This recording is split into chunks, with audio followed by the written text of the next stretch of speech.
E o que é este estilo de vida de yoga, né? O que é esta vida de yoga? E para isso a gente precisa recorrer à sua origem, à sua raiz, que é o próprio Veda.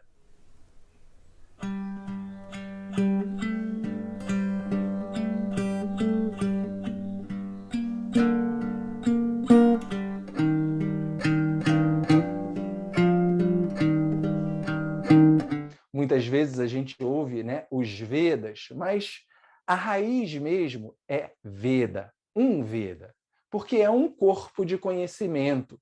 A gente chama de Vedas no plural porque existiu dentro da história dessa tradição um compilador, um carinha que se chamava Vyasa, e Vyasa em sânscrito literalmente significa compilador, que pegou todo esse corpo de conhecimento e dividiu, separou ele ali nos 4 Vedas que nós conhecemos: Rigveda, Samaveda, Yajurveda e Atharva Veda.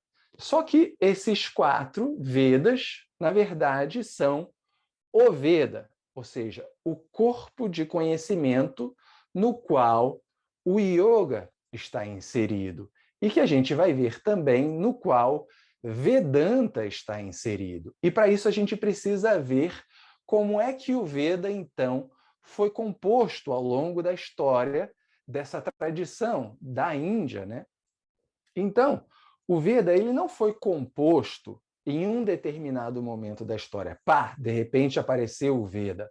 E o Veda não era um corpo de conhecimento também escrito.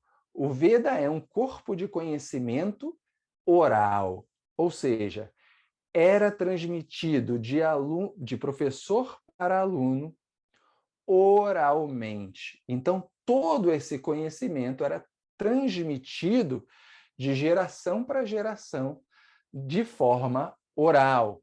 E não somente, como eu falei, num momento do tempo, e não somente em um determinado lugar, mas em vários lugares dentro da Índia, né? Existiam, e até hoje existem na Índia, várias famílias que são responsáveis por manter determinadas porções do Veda guardadas ali, né, hoje em dia escritas, né, aquilo ali depois foi transcrito a princípio em folhas de palmeiras e só muito depois aquilo foi colocado realmente de uma forma editada, né, nos livros que a gente conhece, e obviamente muita coisa nesse processo deve ter sido perdida. Mas enfim, dentro desse corpo de conhecimento que é o Veda, existe também, dentro dessa linha do tempo, composições diferentes. Então,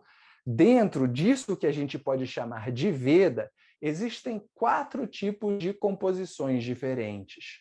A primeira recebe o nome de Samhita. E Samhita, em sânscrito, significa coleção. É uma coleção de mantras, é uma coleção de hinos que são dedicados a determinados símbolos, a determinadas imagens.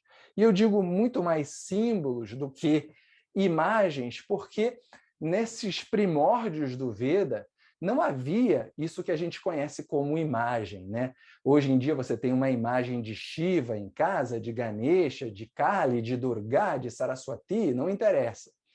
Mas nesse momento, nesse primórdio do Veda, não havia esse tipo de símbolo, não havia esse tipo de imagem.